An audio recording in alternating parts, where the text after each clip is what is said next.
안녕하십니까. 신의균의 군사TV 디펜스 브리핑입니다. 자, 오늘도 중요한 이 군사 안보 소식 알려드리겠는데요.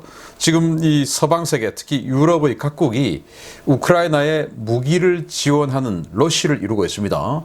전체적으로 굉장히 바람직한 분위기이기는 하는데, 문제는 이제 그 무기들이 과연 정말 이 러시아군을 상대로 실제적인 효과를 발휘할 수 있을까?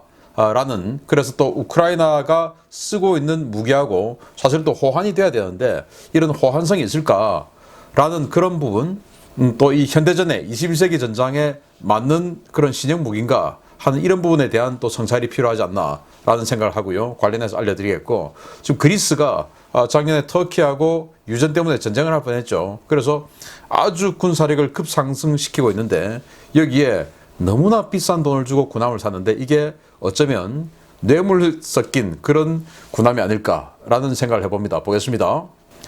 그리스가 해군력 현대화를 위해 사상 최대 규모의 예산안을 확정하고 프랑스와 신형 호위함 도입 계약을 체결했다는 소식입니다. 호위함 가격과 관련해 많은 논란이 있었는데 이번에 확정된 가격이 처음으로 공개되었습니다. 그리스 정부가 20년 만에 최대 규모로 진행되는 해군력 현대화 프로그램을 위해서 향후 4년간 22억 6천만 유로를 투입해 프랑스에서 세 척의 벨하라급 스텔스 호위함을 도입하기로 결정했다고 그리스 현지 언론이 현지 시각 3월 1일 일제히 보도했습니다. 그리스 의회는 2월 28일 열린 해군력 현대화 예산안 심의에서 정부가 제출한 세 척의 벨하라급 호위함 구매 예산안을 통과시켰는데요. 확정된 예산안은 22억 6천만 유로, 한화 약 3조 490억 원으로 척당 도입 비용은 1조 원이 넘는 규모입니다. 그리스 안팎에서는 이번 호위함 도입 사업 예산이 지나치게 높다는 지적이 쏟아지고 있습니다. 벨하라급은 프랑스 해군의 차세대 호위함인 4,500톤급 스텔스 호위함인 FDI 모델인데요.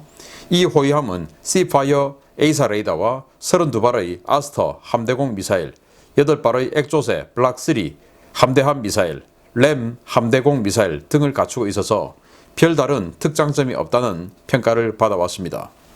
이 때문에 그리스 안팎에서는 해당 예산이면 후보 모델로 경쟁했던 이탈리아의 브링급 호위함이나 스페인의 F-110 이지스 호위함을 구매할 수 있었다고 지적하는 목소리가 높은데요. 그리스 국방부는 이번 결정이 단순한 성능만이 아닌 프랑스와의 전략적 협력 강화를 위한 차원에서 이루어졌다고 해명했습니다. 프랑스는 당초 2026년 이후부터 인도가 가능하던 FDI의 그리스 인도 일정을 자국 해군용으로 건조하던 2번, 3번함 물량을 그리스용으로 전환해 주어서 2025년부터 인도하기로 합의했는데요. 특출날 것 없는 중소형 호위함을 대형 이지스 구축함 도입 비용과 맞먹는 가격으로 도입하기로 했던 이 결정이 과연 옳은 것인지에 대해서는 당분간 갑론을박이 계속될 것으로 보입니다.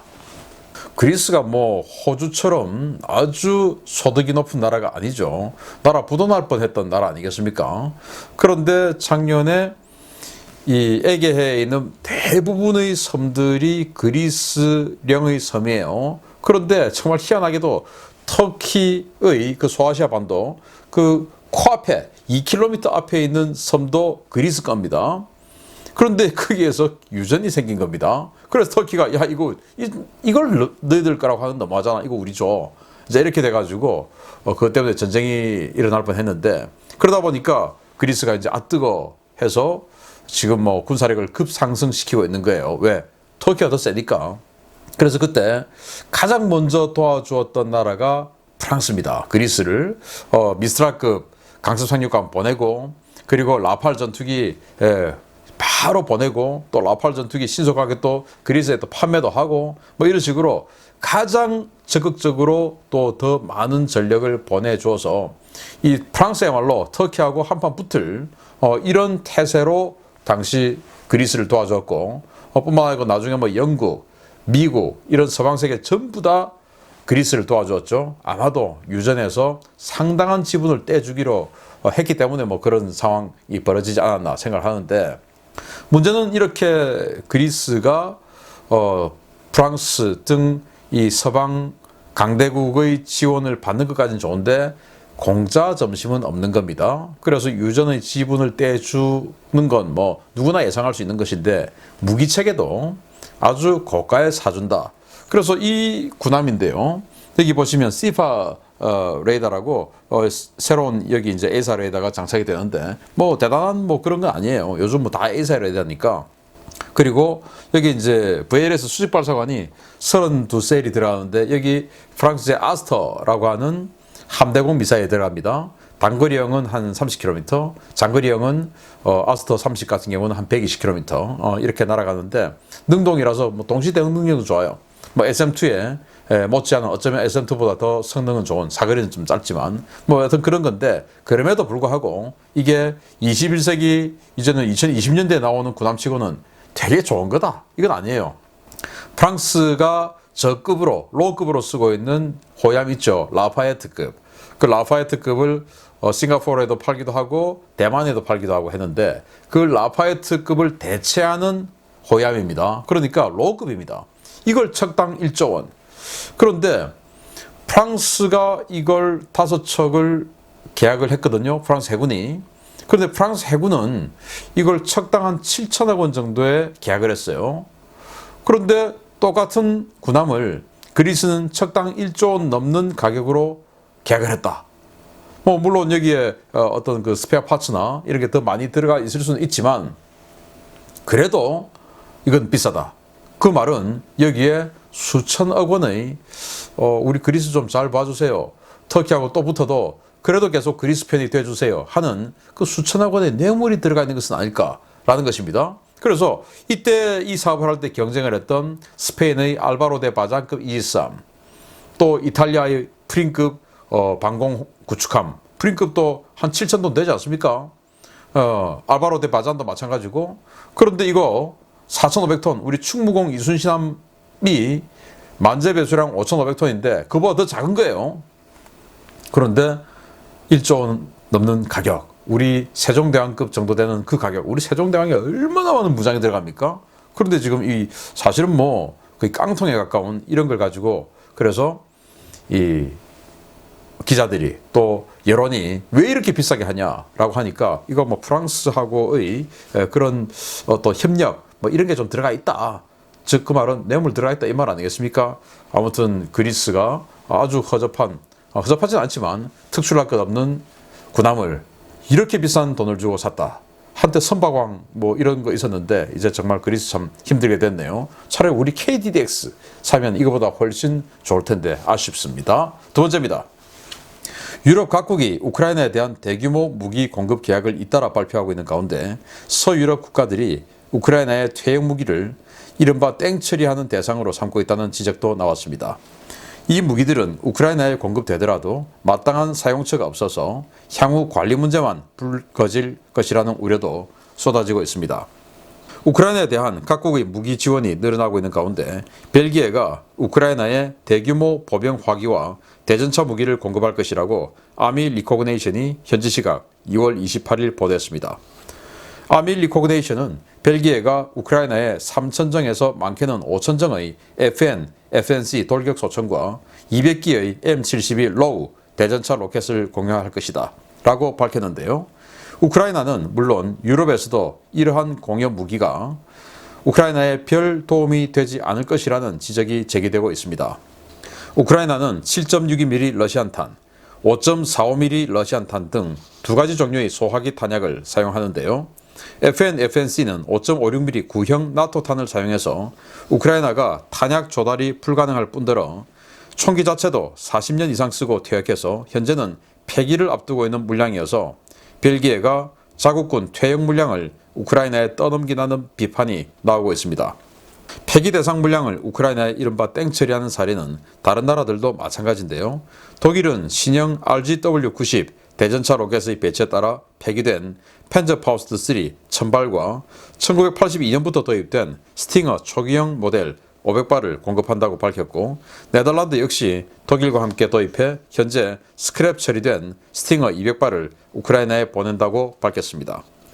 문제는 이렇게 대량 반입된 무기들이 러시아군을 대상으로 한 전투에서 실제 얼마나 효과가 있을 것인지, 또 마구잡이로 뿌려진 무기들이 전후 어떤 문제를 야기할지 모른다는 것인데요.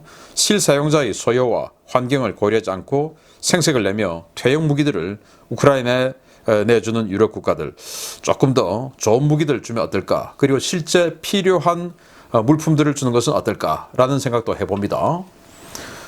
이 벨기에 총인데요. FNC. 우리 한국의 K2 소총, 그거 개발할 때 참고했던 바로 그 모델입니다. 보시다시피 가늠쇠 가늠자가 좀 비슷하게 생겼죠.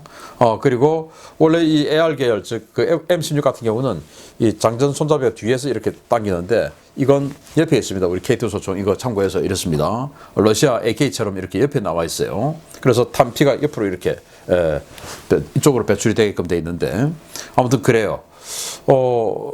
그런데 벨기에는 이걸 지금 자신이 자국군은 스카라는 최신형 소총으로 바꾸었습니다. 그래서 이 FNC는 지금 창고에 들어가서 그냥 스크랩 처리되어 있는 건데, 물론 뭐 자기 군대 군인들 쓰고 있는 거, 야, 너 가져와 해서 줄 수는 없죠. 그래서 긴급하게 주다 보니까 이런 상황이 발생하는데, 문제는 이제 우크라이나가 소련 출신의 국가다 보니까 러시안 탄을 쓰는데, 여기는 나토 탄 아닙니까?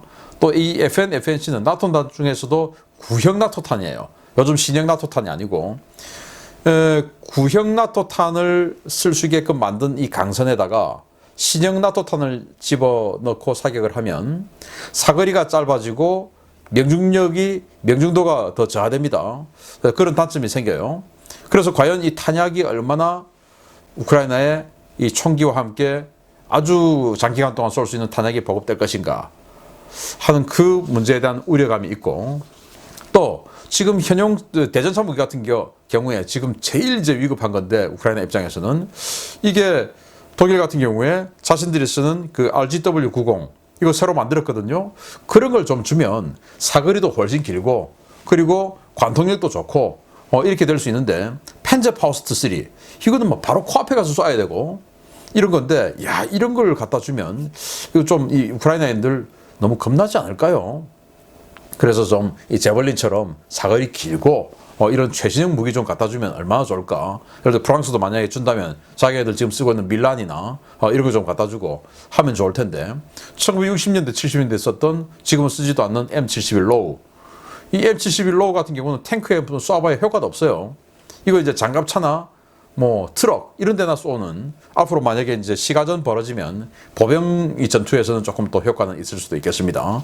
아무튼 이런 거 지금 갖다 주고, 또 스팅어, 이게 지금 스팅어가 제대로 작동이 될지 1970년대 무기인데, 그래서 이 미사일 뭐 또는 로켓, 포탄 할 것 없이 이 장약이라는 게 들어가면 이거 계속 지속적으로 관리를 안 해주면 굳어버려요. 굳으면 안 터지는 불발이 될 수도 있고, 또 제대로 된 사거리가 구현 안 될 수도 있고, 제대로 된 위력이 안 나올 수 있습니다.